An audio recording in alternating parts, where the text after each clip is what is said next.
Después de la Primera Guerra Mundial, Francia construyó una cadena de fuertes destinada a evitar una nueva invasión alemana, la línea Maginot.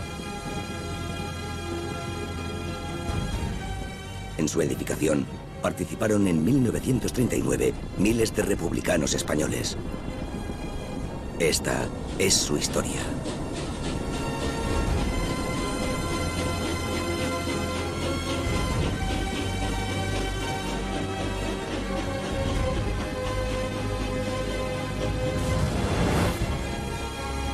Los olvidados de la línea Maginot.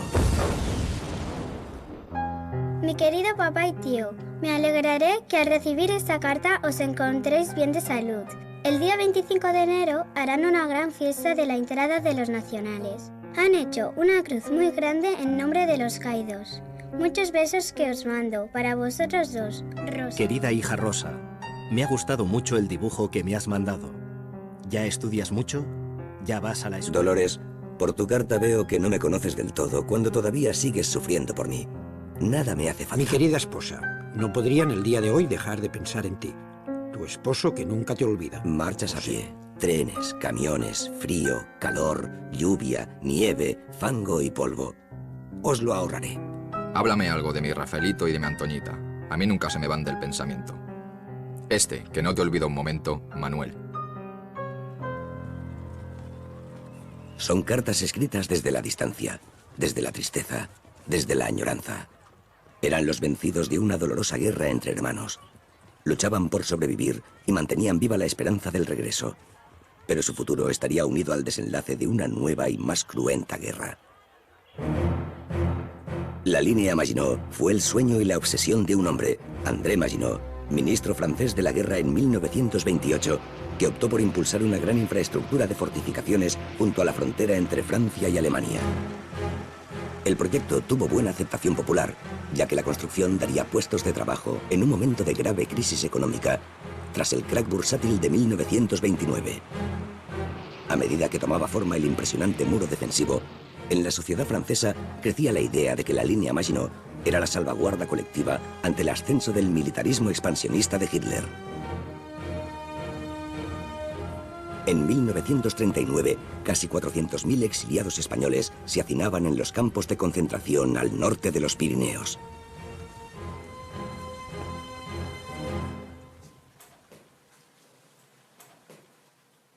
Antonio González era un niño cuando su padre, Juan, y su tío Manuel dejaron la familia tras la guerra civil y se fueron a Francia.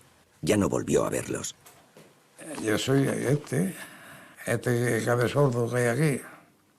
Y en la huida hacia Francia, pues salió también como uno más, que se iba para Francia, se exiliaba.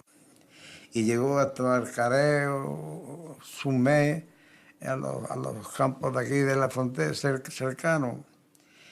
Y ahí se encontró con mis tíos, hermanos de mi madre, con su hermano Manuel también. Y bueno, una vez los dos hermanos juntos, lo que ellos pensaron es que lo que sea de uno sea del otro. Y mi padre pues ya no volvió más.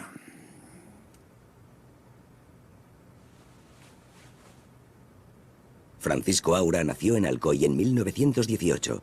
Se alistó con 16 años en el Ejército de la República. Combatió en el Frente de Madrid, donde fue herido.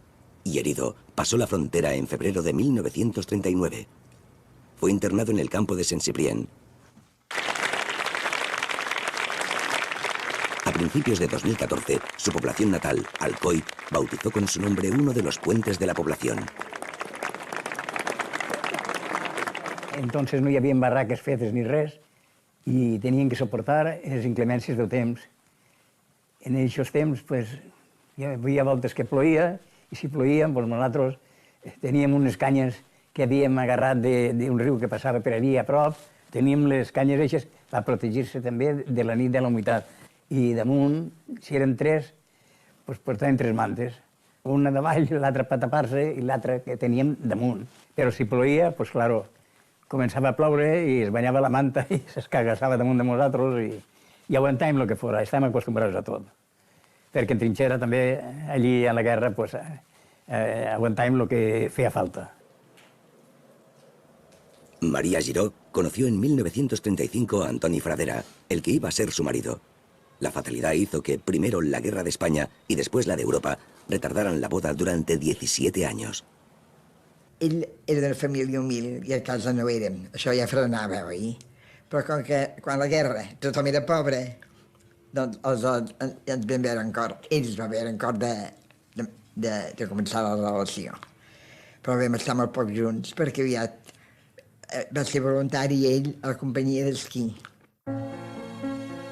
Antoni hizo la guerra con el ejército republicano y al final tuvo que pasar a Francia, alejándose de su prometida, y fue internado en un campo de concentración. Mi padre es este que está aquí con un perrito en brazos. Josep Canals fue artillero en la 26 División Republicana. Pasó a Francia por la frontera de Puigcerdà y fue a parar al campo de Saint-Cyprien.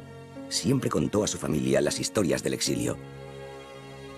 Muchos se ahorcaban incluso de la mala situación que tenían por el hambre y por el frío que pasaban. Estaban vigilados incluso por soldados senegaleses montados a caballo. En 1939, las alternativas para estos republicanos españoles eran limitadas. Podían quedarse en los campos, mal alimentados y en condiciones insalubres, o bien volver a la España de Franco, en donde a muchos de ellos les esperaba la cárcel o la muerte. Ante la certeza de que Francia entraría en guerra por la amenaza nazi, el primer ministro francés, Edouard Daladier, creó las compañías de trabajadores extranjeros. Eran grupos de obreros militarizados que trabajarían a las órdenes del ejército francés.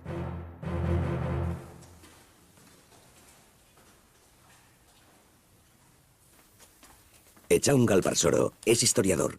Su tío, Marcelino Bilbao, fue teniente de las fuerzas antiaéreas de la República. Tenía 19 años cuando pasó a Francia y conoció la dureza de los campos. En el campo de concentración de Cefons contaba que solía haber muchos heridos tirados en el barrizal, con gangrena, brazos amputados, piernas amputadas. Decidió junto a dos amigos que lo mejor era ingresar cuanto antes en una unidad militar francesa.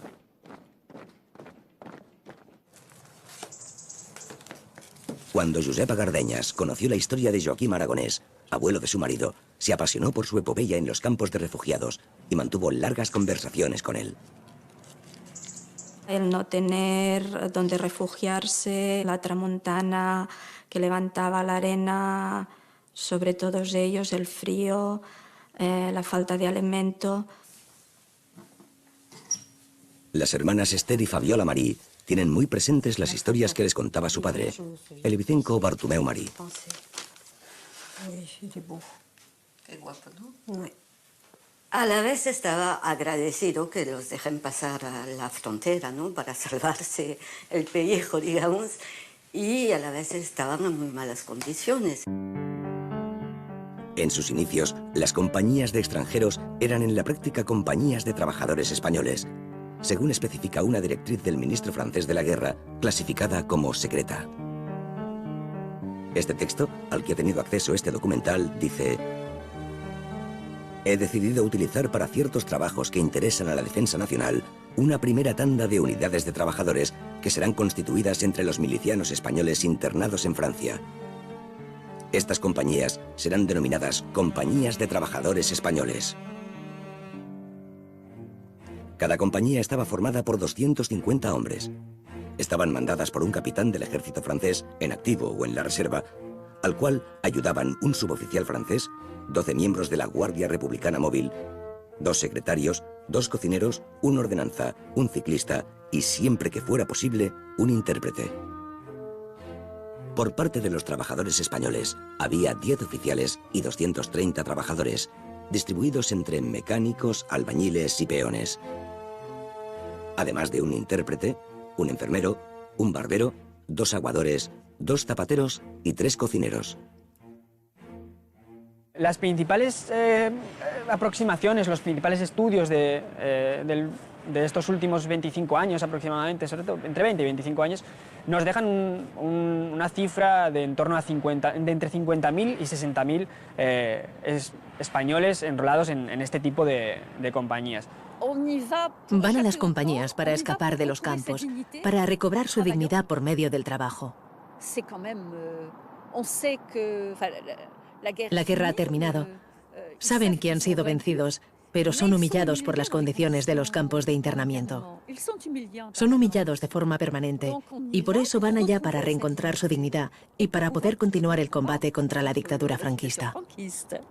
Yo creo que salir del campo era una forma también de seguir combatiendo al fascismo, específicamente a los alemanes que bombardearon mucho en España. Y él pensaba que Francia, con Inglaterra, con la Unión Soviética, pues derrotarían a los fascistas, a los alemanes. Y derrotando a los alemanes, pensaban que después podían derrotar a Franco.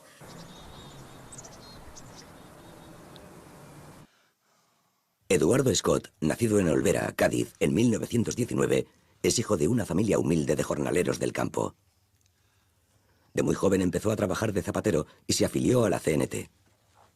Tras la guerra emprendió el camino del exilio y fue internado en un campo de concentración al sur de Francia.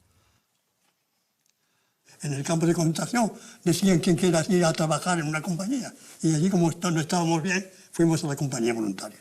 Mi padre se apuntó a la compañía de trabajadores extranjeros por las pésimas condiciones que había en el campo de concentración. Había ido un cura, un capellán español, diciéndoles que Franco les perdonaba, que podían volver. Pero ellos desconfiaban porque, bueno, no tenían por qué Franco les perdonara, porque no tenían por qué sentirse culpables. Francisco Aura no quiso volver a España por temor a las represalias i tampoc quiso ir a la Legió Francesa. Jo vaig elegir les companyies de treball, perquè el batalló de marxa ni la Legió no em va interessar. I havia fet prou exercici en la guerra d'Espanya. Esta incorporación es voluntaria, pero a partir del estallido de la Guerra Mundial, la incorporación será casi obligatoria.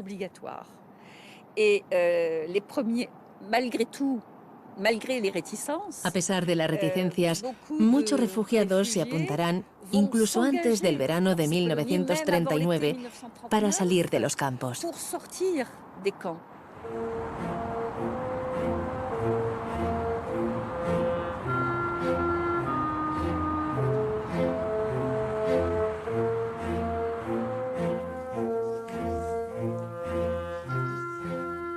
Ramiro Santisteban, cántabro nacido en Laredo en 1921, pasó a Francia con su familia durante la retirada. Cuando cruzó la frontera, Ramiro solo tenía 17 años. Primero estuvo internado en el campo de Vernet y después en el de Sepfón. Yo no me incorporé, me incorporó de oficio. Los miles de españoles que habían pasado, podría decir que eran especialistas de la guerra, venían 3 años de guerra, y esa experiencia no la tenían los soldados franceses. Así que nosotros a veces los veíamos hacer cada burrada que para reírse. También Antoni Fradera, el novio de María Giró, se apuntó a las compañías que iban a la línea Maginot, alejándose aún más de su prometida. Los refugiados de las compañías de trabajadores extranjeros tuvieron ocasión entonces de conocer de primera mano esta obra colosal de la ingeniería militar de la época. Muchos de ellos, años después, todavía recordaban la impresión que les causaron aquellas sorprendentes ciudades subterráneas, preparadas para alojar a cientos de soldados y a todo tipo de material de guerra. A lo largo de los 11 años que duraron las obras, se movieron 12 millones de metros cúbicos de tierra, el equivalente a llenar 8 veces hasta el borde el famoso estadio de Maracaná, en Río de Janeiro. Se vertieron 1,5 millones de metros cúbicos de hormigón, una cantidad similar a la de las destruidas Torres Gemelas de Nueva York. Y se emplearon 150.000 toneladas de acero, 15 veces el peso de la Torre Eiffel.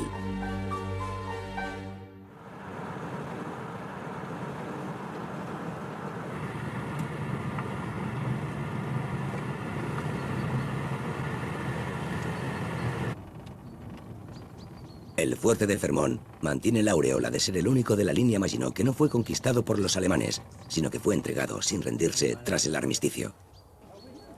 Hoy se mantiene en perfecto estado de conservación y constituye un aliciente turístico de primer orden. Había 2 compañías de trabajadores españoles que tenían como primera misión construir un campamento donde alojarse. Hoy no quedan más que ruinas en el bosque.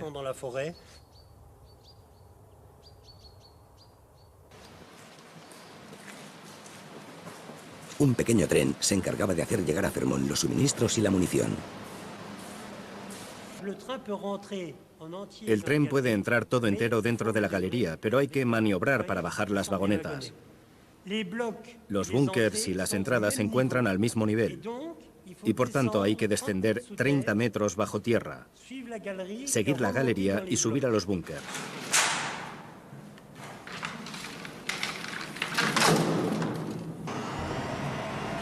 Un ascensor acondicionado para transportar las vagonetas con la munición pesada las bajaba hasta una profundidad de 30 metros.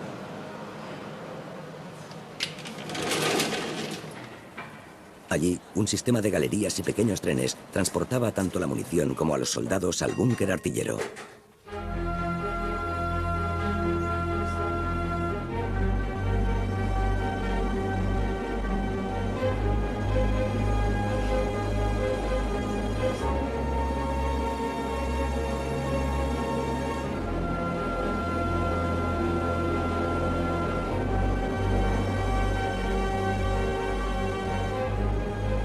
Cuando el tren llegaba a la altura del fortín, por medio de otro montacargas, la munición y los hombres encargados de las piezas accedían al lugar donde se emplazaban los cañones.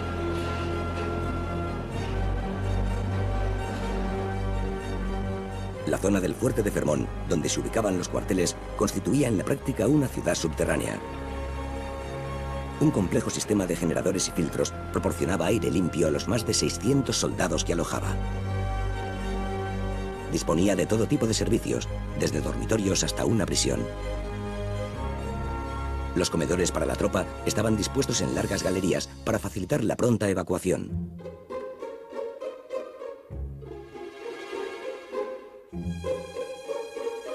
La cantina era el lugar idóneo en donde olvidar, aunque fuera por unas horas, la misión que les tenía confinados bajo tierra y en estado de alerta permanente.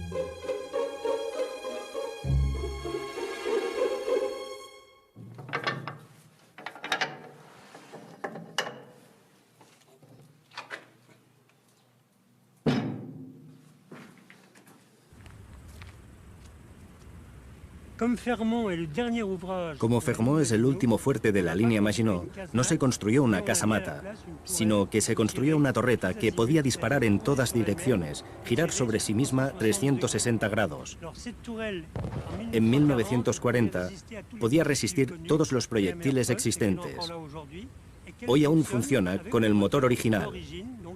Tiene más de 80 años y aún funciona.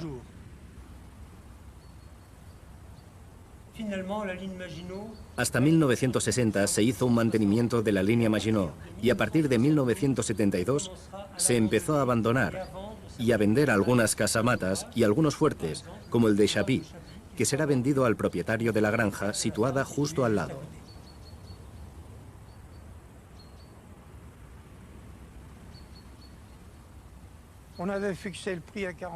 El precio se fijó en 45.000 francos de la época, de 1994.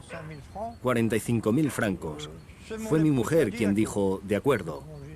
Entonces mandamos el cheque y ya está. Solamente me interesaban las tierras. Me interesaba comprar el fuerte porque era una obra profunda con agua en el fondo.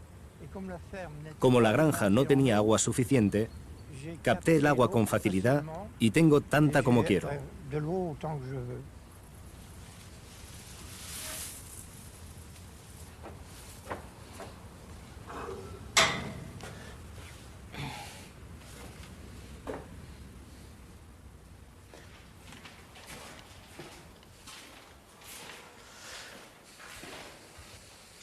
Se ha mantenido igual, como era en 1940.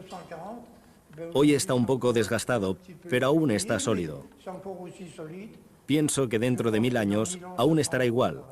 No será destruido.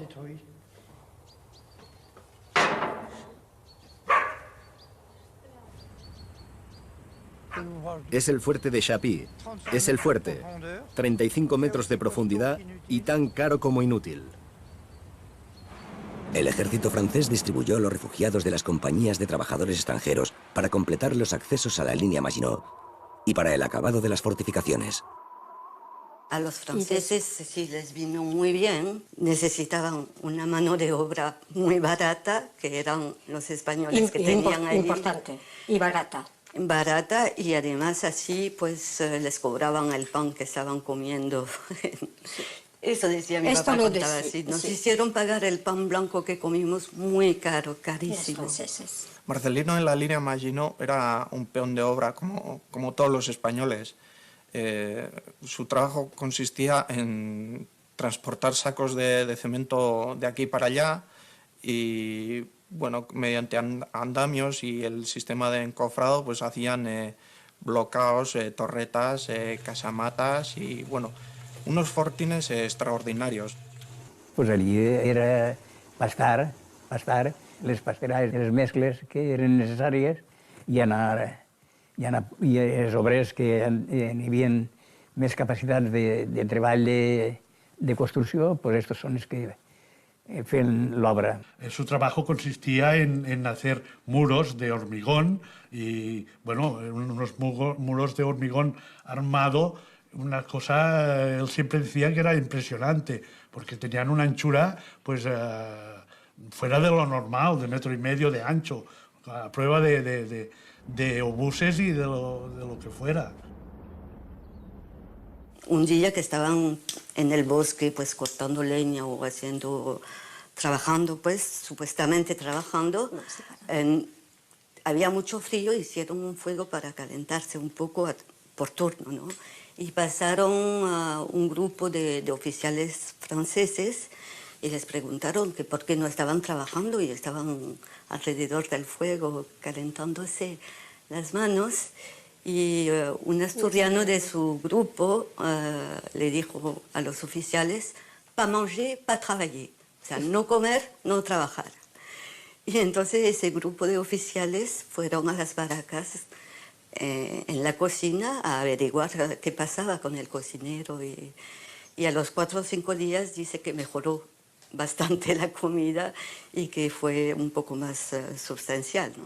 En realidad, ¿cuántos de ellos trabajaron directamente en la construcción o el mantenimiento de la línea? Aproximadamente diría que unos 12.000. A su vez, esos 12.000 estarían apoyados por otros 8.000 en posiciones inmediatamente posteriores a esas, pero también destacadas, tipo la extensión, por ejemplo, que podríamos encontrar hasta la frontera franco-belga. Un 29% de los prestatarios serían de origen catalán, un 15% lo serían de origen aragonés, 14% levantinos, 14% también andaluces y un 8% castellanos. El resto vendría del resto de provincias españolas. Nos levantamos como todos los soldados y nos daban el café como a todos los soldados y luego en marcha íbamos a donde estaban haciendo la zanja antitanque y se pasaba el día así. Comíamos allí a mediodía en el trabajo. Y luego de noche, cuando la jornada terminada, volvíamos a nuestro hogar, que era una finca, ¿no? Una finca agrícola. La remuneración era uno de los alicientes que tenían los refugiados que se apuntaron. Cobraban 50 céntimos de franco al día como dinero para gastos. Además había un sueldo de soldado también, el sueldo como un soldado francés. Eso nos permitía hacer otras cosas, ¿no? Comer cosas que no estaban en la cocina. 50 céntimos por día. Con eso íbamos lejos. Aparte recibían ropa de trabajo, botas, cigarrillos y sellos para escribir a la familia, si bien no podían decir desde qué lugar lo hacían. Las compañías de trabajadores extranjeros estaban totalmente militarizadas, eran parte del ejército francés. De hecho, se les repartió un uniforme, una chaqueta azul de la Primera Guerra Mundial, no así los pantalones. Normalmente estaba vestido militar, el uniforme francés. Pero para que mi madre no se daría cuenta que estamos verdaderamente en el ejército, pues el vestido civil. Bueno, estos son los pantalones que llevó mi padre durante la guerra, incluso también los que llevaba en Francia en toda su campaña. Son unos pantalones de pana, muy recios y resistentes, pues duraron toda la campaña. Mi madre los guardaba con mucho cariño, entonces pues los hemos ido guardando y esperemos guardarlos siempre, ¿no? Cuando no tenía nada que ponerse, porque lo que tenía usted estaba ya roto, como feo, pues le daba una chaqueta de soldado. Existe en algunos casos el caso curioso de que varios prestatarios cuentan en sus memorias cómo fueron vestidos o equipados con uniformes precisamente de ese primer conflicto mundial, que eran de color celeste, diferentes a los que utilizaría el ejército francés en la Segunda Guerra Mundial a posteriori, y por lo tanto fueron mofa incluso de algunos de sus compañeros.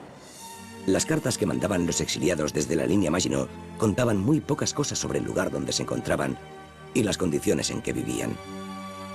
Todos solían ocultar las cosas malas que les sucedían para evitar que sus familias sufrieran por ellos. Francia, 5 de febrero de 1940. Mi querida esposa e hijo. Será toda mi alegría que al ser está en vuestro poder, gocéis donde se encuentren todos bien en unión de toda la familia. Yo y mi hermano, todos buenos. Y aquí, ve prisionero de guerra en Bonnet-Santé. No sé lo que querrá decir Bonnet-Santé. Que tenía buena salud. Que tenía buena salud. Que tenía buena salud, que tenía buena salud, sería eso. Nos decían cosas las madres que nosotros no las entendíamos. O sea, tu padre no está, tu padre se ha marchado, o lo han trasladado, cosas así. Nosotros éramos niños y no podíamos valorar las cosas importantes como tales. Éramos los huérfanos, los hijos de los que estaban por ahí. El viaje fue muy interesante. Grandes ciudades, densos bosques y magníficos paisajes desfilaron a toda velocidad delante de mis ojos, sedientes de ver algo nuevo. La ilusión era de llegar al lugar destinado y aquí sobrevino el gran desengaño. No sabía yo que existían regiones donde el sol es una rareza. Dejé la nieve con todas sus bellezas y encontré el hielo continuo con sus inconvenientes. La temperatura mediana es de 25 a 30 grados bajo cero. Mi querida esposa, no podría en el día de hoy dejar de pensar en ti con un recuerdo más vivo que los demás días. Por ser el día de Nuestra Señora del Carmen y festividad de tu santo. Lo más esencial es que gocemos de buena salud, porque dice el refrán que las personas se encuentran. Y que las montañas no. Sobre todo lo que es curioso es que siempre intentan ilustrar estas cartas con pequeños dibujos de niñas, pues típicos, ¿no? La casita, el jardín, las flores. Y él también intenta hacerle dibujos a su hija. Conservamos uno, pues que es satín hecho con la pluma. Dice, no lo he podido pintar porque no tengo colores. En otra carta ya el dibujo está coloreado. Dice, un compañero me ha dejado unos colores y te puedo pintar este dibujo, a ver si te va a gustar. También solo conservamos 2 de estos dibujos pintados y en todos hay Rosas, que es el nombre de su hija Rosa. La documentación del Estado Mayor francés especifica que los refugiados españoles de las compañías no son prisioneros y, en consecuencia, que podían circular libremente por los límites de su lugar de destino. Son des hommes jeunes, Eran hombres jóvenes que, a pesar de sus defectos, estaban rodeados de una aureola de cierto prestigio. Algunos podían salir por la tarde, ir a las fiestas del pueblo, y hay muchas pruebas de relaciones de amistad con jóvenes franceses, y especialmente con chicas francesas. Y esto hay que destacarlo.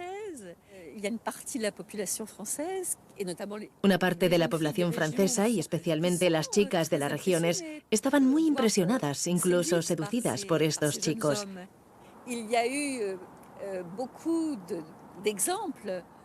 Hay muchos ejemplos de españoles que se enrolaron en las compañías de trabajadores extranjeros que formaron parejas duraderas con mujeres francesas. El domingo salíamos de paseo cuando veíamos, digamos, y volvíamos por la noche al cuartel. Explicaba que les hacían hacer deporte, fútbol, juegos de una compañía contra otra, de tirar la cuerda, en fin, que cantaban, hacían coros, en fin, que tenían cuidado de que no les desfalleciera la moral. Los domingos pues nos íbamos al café con la gente en el pueblo. Nosotros no sabíamos hablar francés, ¿no? Éramos españoles. Y la relación cuando no se habla la misma lengua es muy difícil.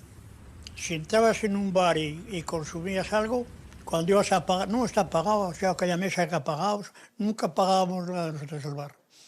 Y eso era gente joven allí del pueblo, ¿eh? Entraron en una granja y vieron que había patatas, empezaron a escarbar las patatas para poder hacer su olla, ¿no? Entonces, pues, mientras estaban en esta faena de escarbando patatas y así, les sorprendió la mujer de la propietaria, ¿no? Y empezó a gritar, volé, volé, quiere decir, en francés quiere decir ladrones, ladrones. Y ellos, pues, claro, mi padre tuvo una reacción de decir, no, señora, por favor, no somos ladrones, nosotros venimos a buscar pensamientos, ya que había unos pensamientos por allí. Pensamientos porque los ponemos en las cartas cuando mandamos a la esposa adentro, así plegados, para que se acuerden de que los pensamos, es un detalle que hacemos. Y la mujer pues reaccionó de una forma que ellos incluso se admiraron, ¿no? Porque esta señora dijo, hombre, pues esto es lo que me pasaba a mí cuando mi marido en la Primera Guerra Mundial me mandaba cartas con pensamientos en el interior de las cartas. Me estaba comiendo mis alubias al interior de un fortén que habíamos hecho, que ya nos reservaba del frío. Viene uno a buscarme y dice, venga, aquí hay una mujer que quiere verte. Digo, déjame terminar de comer lo que me voy. Y vino 2 o 3 veces hasta que al final vino ella, la mujer. Y le preguntó el intérprete qué años tenía y no hacían más que decir, pero si es un niño, si es un niño. Bueno, mira, dice, bueno, no te muevas, todo por señas, ¿eh? El francés cuando aquello, dice, quédate aquí que yo vuelvo. Bueno, me dio un montón de bufandas, olían a perfume, no veas. Dice, yo huele a perfume, pero no tengo nada más que hijas. Tenía 6 hijas, o creo, una cosa así.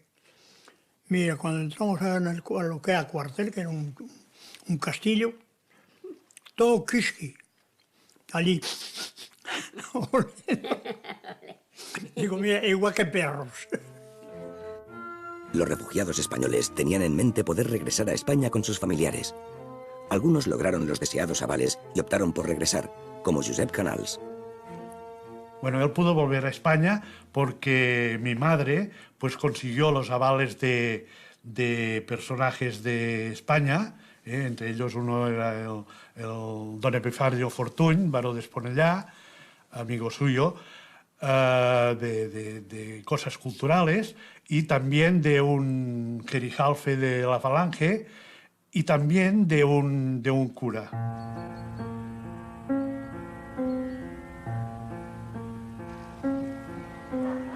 No fue este el caso de Esteban Pérez. Natural de El Portillo, Toledo, formó parte de la 15 Brigada Internacional. Cuenta que conoció a Dolores Ibarruri y vivió con ella en Madrid. De la pasionaria, guardó un retrato colgado en el comedor de su casa. Además, se hizo tatuar su imagen en el antebrazo. Al final de la guerra, herido, pasó la frontera y se incorporó a los trabajos de la línea Maginot. Desfalsábamos de día y trabajábamos de noche. Tenía una responsabilidad y la cumplí. Y yo mandaba una compañía en la línea Maginot. He hecho todo lo que he podido y más de lo que he podido a veces.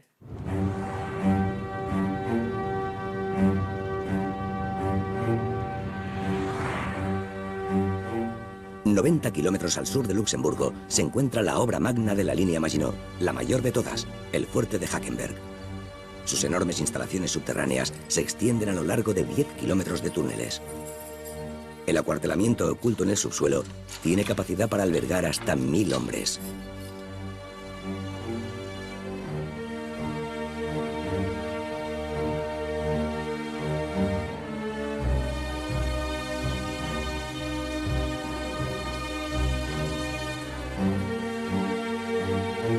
La munición para los cañones se almacenaba en un gran arsenal dentro de contenedores metálicos que después eran transportados hasta los puestos de combate colgados de una guía.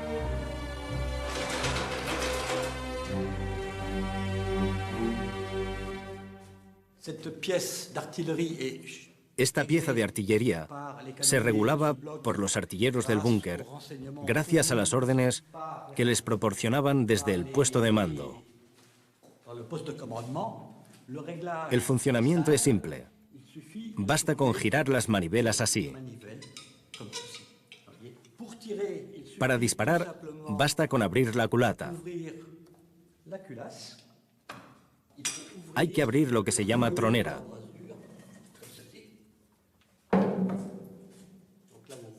Se puede ver a través del tubo.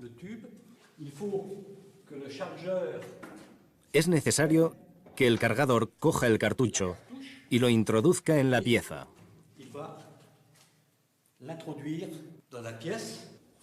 Se cierra la culata y se aprieta aquí y hace ¡boom!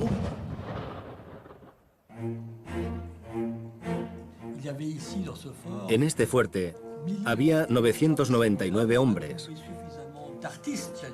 Entre ellos había artistas que formaron una pequeña orquesta. Otros crearon un pequeño grupo de teatro. Se formaban también equipos deportivos, especialmente de fútbol. Había agua caliente para las duchas y calefacción central. Era famosa la comida de la línea Maginot, que era excelente.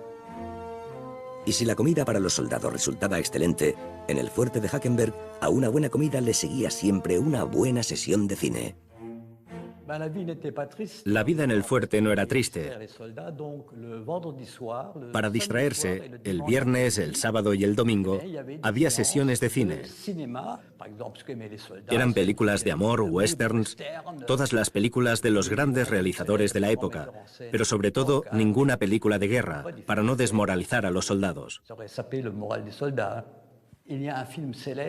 Hay una película muy famosa que se estrenó en esa época, muy famosa. La película de Disney, Blancanieves y los 7 enanitos. Impresionó tanto a los soldados que muchas habitaciones fueron decoradas con dibujos de los enanitos de la película.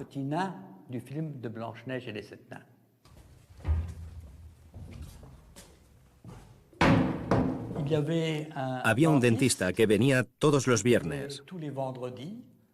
Hacía falta pedir hora. Esto era el bloque quirúrgico para tratar a los heridos graves. Todo estaba pensado para evitar traslados a hospitales de la superficie. 80 años después de su construcción, la vieja mole de Hackenberg todavía resiste.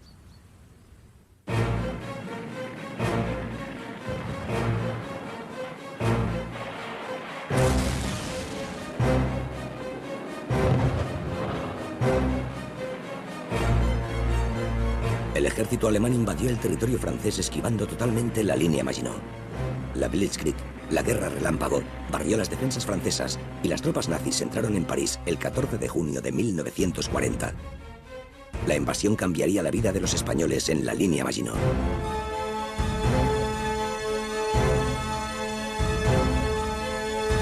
Que las fuerzas alemanas entraron por Bélgica, en Francia, y la línea Maginot, toda entera, y eso también se quedó fuera, quedó detrás.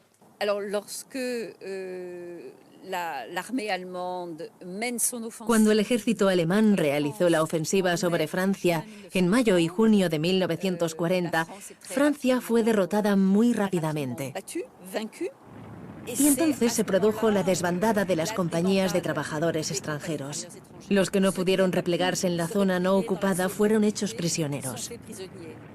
En el ejército francés armó a los hombres de las compañías de trabajadores extranjeros cuando estos fueron atacados, aunque la mayoría de testimonios coinciden en señalar que el armamento con el cual fueron equipados era, por norma general, viejo o había servido ya en la Primera Guerra Mundial. Cuando ves el material que teníamos, fusiles aún de la guerra 14 a un tiro, o sea que empleaban todo el material que había servido la guerra del 14, lo empleaban porque lo otro no había que usarlo en caso que el caso no llegó nunca. Y los alemanes encontraron un material perfecto y moderno, todo bien engrasado, bien conservado.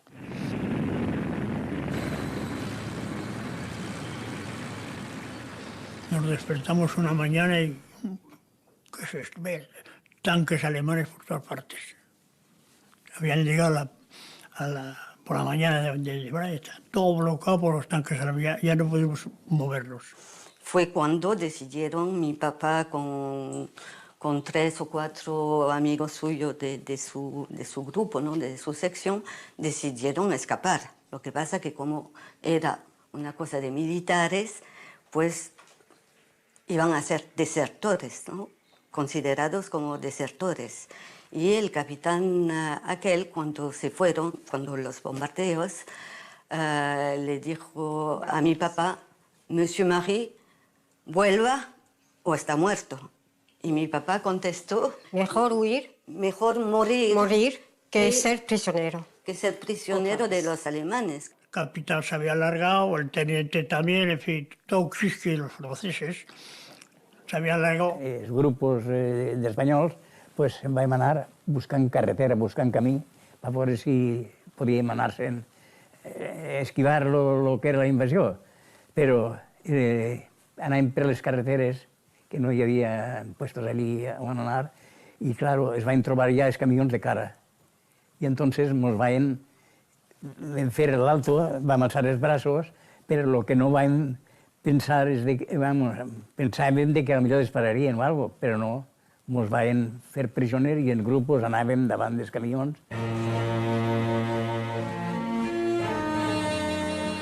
Desorientados, dispersados, se vieron huyendo de nuevo, en este caso del aliado más poderoso de Franco.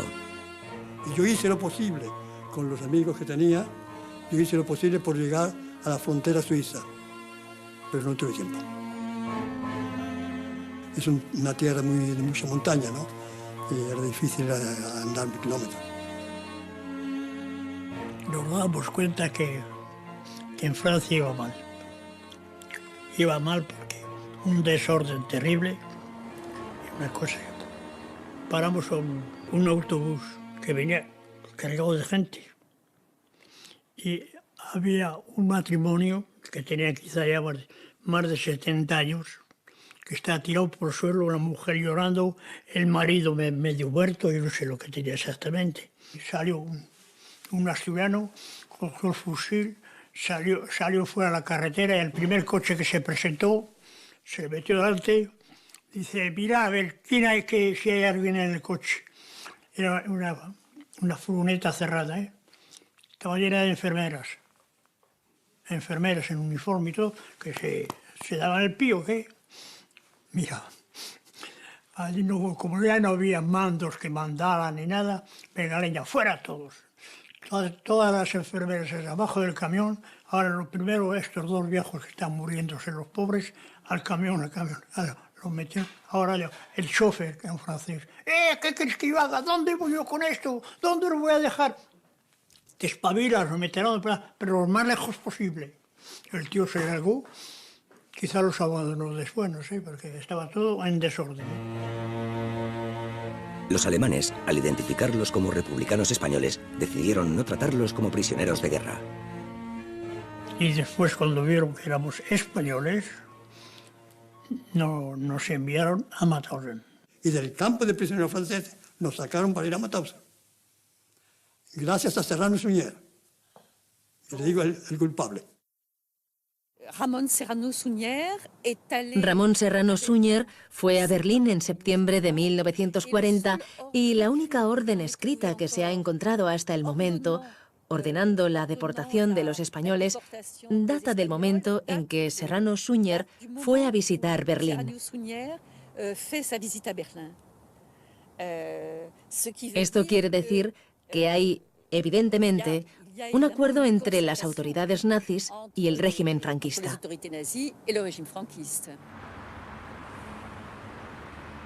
María Giró llevaba un año sin saber dónde estaba su prometido, Antoni Fradera.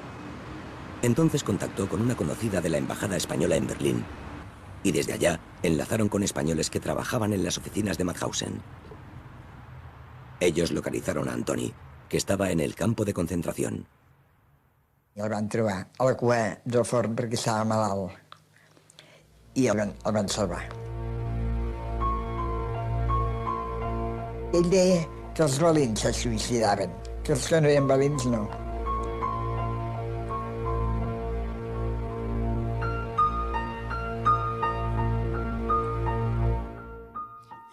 Para mí lo que ha sacado en claro es que ya habíamos sufrido los campos de Francia, ya habíamos sufrido mucho. Y esto fue una escuela para nosotros, porque conocíamos a los convenios y sobre todo ayudarnos. Si veías un español que caía, aunque no conocerías, ya dos salían corriendo, por ejemplo, para llevarlo hasta el campo como sería. Porque sabían que si lo dejábamos, el último ese era un tiro que le pegábamos y terminó. Ramiro Santisteban coincidió en Mauthausen con el fotógrafo Francesc Boix, quien procedía de la 28 Compañía de Trabajadores Extranjeros, también destinada a la línea Maginot. Este Boix trabajaba en el laboratorio de fotografía del campo, o sea que todas las fotografías que hacían de los que mataban y todo, las palizas, todo eso, los alemanes tenían nota de todo. Estas fotos de Mauthausen se convirtieron más tarde en una pieza clave de la acusación contra el régimen nazi. Boix fue el único español que declaró como testigo contra los gerifaltes nazis en los juicios de Nuremberg. Las fotos hablaban, ¿eh? La chaqueta con mi nombre, 5151. En mi número, yo me llamaba así, yo me llamo 5151. Yo estoy orgulloso de verme fotografiado así. Es un orgullo para mí. Porque comprendo que he hecho mi deber para defender la libertad y la democracia en el mundo.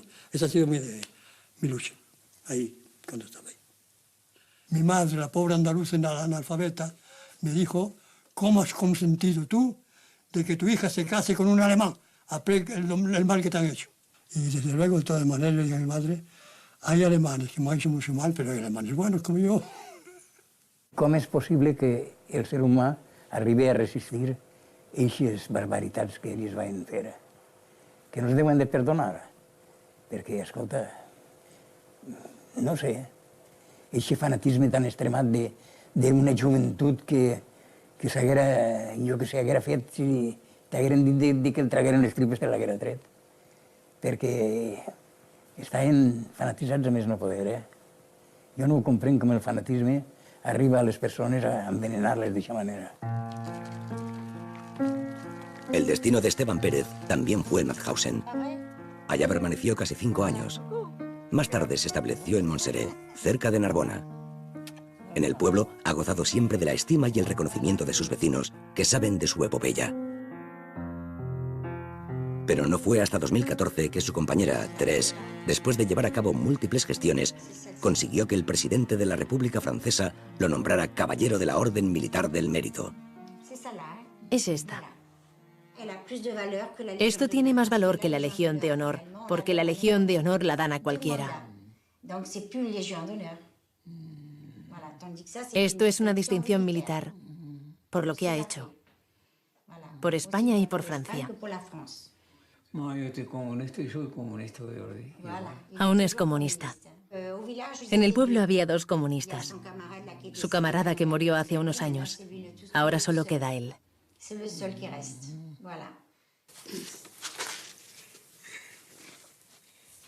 Tras salir de Mauthausen, Ramiro Santisteban conoció a Nini, la que iba a ser su mujer, que trabajaba en el Ministerio de Justicia francés.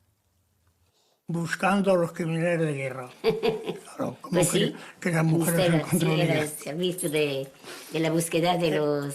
Era su trabajo, ¿eh? Sí, de los criminales de guerra. No había sido criminal, pero me cogió ella, ¿eh? Liberado de Mauthausen, Antoni Fradera, el novio de María Giraud, se estableció en París. Quiso probar suerte en el mundo de la peluquería, pero las cosas no le salieron bien. Cayó en el desánimo. Ansiaba regresar al lado de María, pero él era un refugiado sin recursos, y en cambio la familia de María era rica. Al no poder resoldre l'assumpte de casar-nos de seguida, es veu que va caure en una depressió, i ell no em va escriure a mi. Al no tener noticias de su amado, María dio por rota la relación. Para olvidarse de él, decidió deshacerse de las cartas que le había enviado. Els vaig cremar. Me'l volia treure d'aquí. Al cabo de 3 años, la familia de María se arruinó. Un amigo común le hizo saber a Antoni que habían desaparecido las diferencias económicas con su amada. Y él decidió volver para recuperarla. Les nostres relacions va durar 17 anys. Des que ens vam conèixer fins que ens vam casar, ens vam conèixer el 35 i ens vam casar el 52. Déu-n'hi-do. Quan ja érem casats, una vegada anàvem pel carrer, vaig veure venir un home. I dic, mira, l'home aquest ha esperat amb il·lusió tota la vida. I fa així, qui ets? Dic, el Cardí. Cada dia esperava a les 11, a les 11, a les 11 passaven de llarg. De los más de 7.000 republicanos que fueron a Mauthausen, más de la mitad, 4.400, murieron en el campo. Los hermanos Juan y Manuel González fueron 2 de esas víctimas. Y entonces le escribieron lo de la Cruz Roja Internacional diciéndole que lamentaba mucho que habían muerto en Mauthausen. Entonces ellos entraron en Mauthausen y en pocos días acabaron. Es triste todo esto.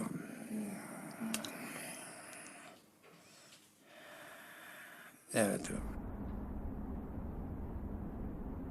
Luego yo aparecí por Mauthausen cuando me pareció que tenía que ir y fui.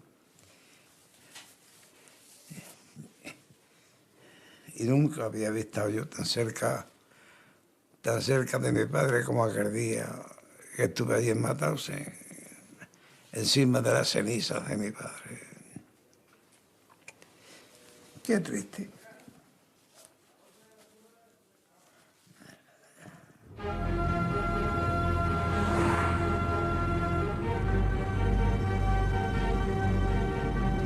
De los miles de españoles que estuvieron en la línea Maginot, el número de los que viven actualmente no sobrepasa la docena. Se integraron en el ejército francés para salir de un infierno. En realidad, solo aplazaron la entrada en otro peor. Los restos de la línea Maginot son hoy un destino turístico que acoge cada año a miles de visitantes. Entre los viejos bloques de cemento se halla la huella de aquellos hombres. Esteban Pérez falleció en Narbona, Francia, un mes después de intervenir en este documental. Tenía 103 años. Marcelino Bilbao se estableció en Poitiers, Francia, donde murió en 2014 a los 95 años. María Giraud y Antoni Fradera tuvieron 2 hijas. Él murió en Barcelona en 1974. Bartomeu Marí se estableció en Francia. Desde 1975 solía visitar su Ibiza natal un par de veces al año. Falleció en 2011 a los 93 años. Joaquim Aragonés volvió a España y se reencontró con su hija Rosa. Falleció en 1992. Tras regresar a España, Josep Canals fue detenido y pasó 11 meses en prisión. Tuvo 6 hijos. Falleció en 1983 a los 72 años.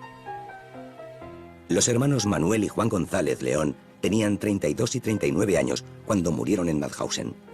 En su población natal, Montilla, Córdoba, una plaza lleva su nombre.